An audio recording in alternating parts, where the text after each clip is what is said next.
سلامونه په خیرونه څنګه یې ملګرو خیر تاسو خیرونه دي نن به زه ستاسو سره د ماش دال ډیره زیاته مزیداره ریسیپي شیر کوم نو دلته مې داسې نیم کیلو ماش دال راواخیستل او دا مې یو غنټه مخکې اوبو کې ښودي مطلب اوس دا ښه پاسته شوي دي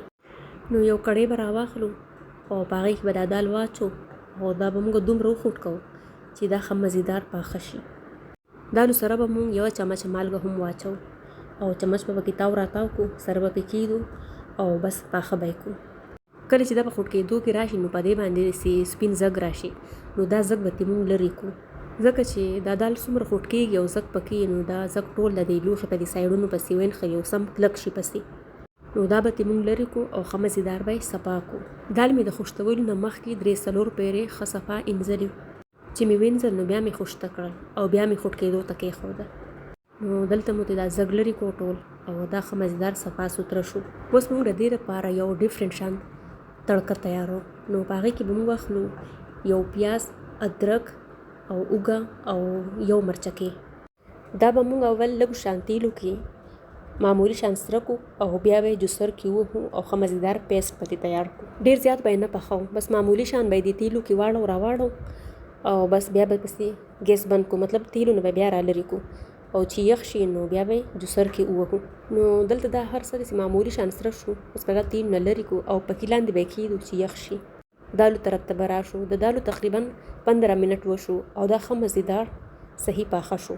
ملګرو دا موږ مخکې خوشته کړي وو نو ډېر زیات زر پاخه شو مطلب په خوټ کېدو یې بس صرف 15 منټ ولګېدل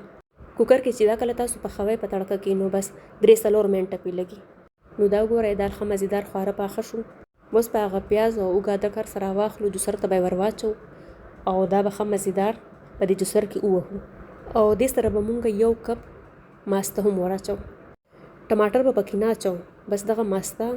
او پیاز اوږه ادرک به پکې اچو د دې به مزیدار شان پیسټ تیار کړو مطلب تړکه کې به مونږ بس دا سیزونه استعمالو او لږې شان مسالې به اچو پکې دې طریقه باندې چې تاسو دا سپین ماش دال پاخه کړئ نو دومره مزیدار او دومره ذایقه‌دار که د چا دا دال نه خوښ نو هغوی به هم دا سم په املو خوري نو دلته مې د دې هر څه پیسټ تیار کړو بس په هغه کم تیلو کې چې موږ دا پیاز سره کړو هغې کې به 1 چمچه زیره واچو چې زیره په دې تیلو کې ښه وترسکېږي نو بیا پکې موږ هغه خوټ کېدلې دال واچو دال نه مو اوبه ایستې دي بس دا دال به ور واچو او دا پیاز او اوږې ادرک والا پیسټ به پکې ور واچو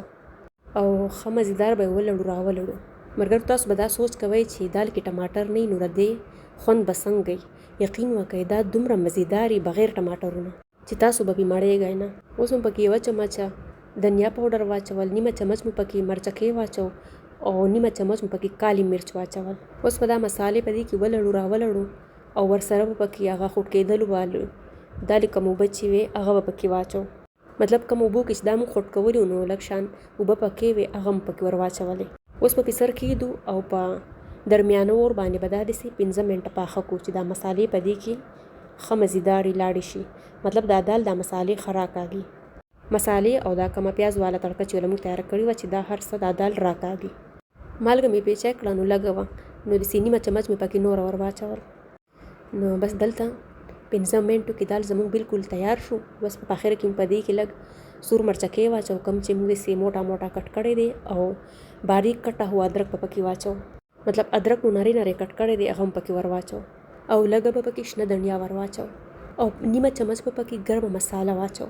دا هر څه چې پکې ور واچول مطلب آخره کې نو بس داسې 9 منټ مو نور پاخه کړه بیا هم پسې ګیس بند کړو او بس دا دی د دې فاینل لوک ماشاءالله څومره مزیدار ښکاري داسې ښکاري چې د دالو وایټ کړایي مو پخه کړله ملګرو بغیر کریم نه د دې دا ذایقه داسې کریمي او ډېر زیات خوندور نو دال زموږ تیار شو اوس به پسې ګیس بند کړو او یو بول ته به یې راواچو کېبنو ورته او انجوی به یې کړو دا دال د تنور والا روټو سره ډېر زیات خوند کوي ځینې خلک یې وریجو سره هم خوښوي او په آخره کې به پې موږ داسې 1 چمچ زیتون تیل واچو دې سره به دا نور هم هیلدي شي او نور به هم ذایقه‌دار شي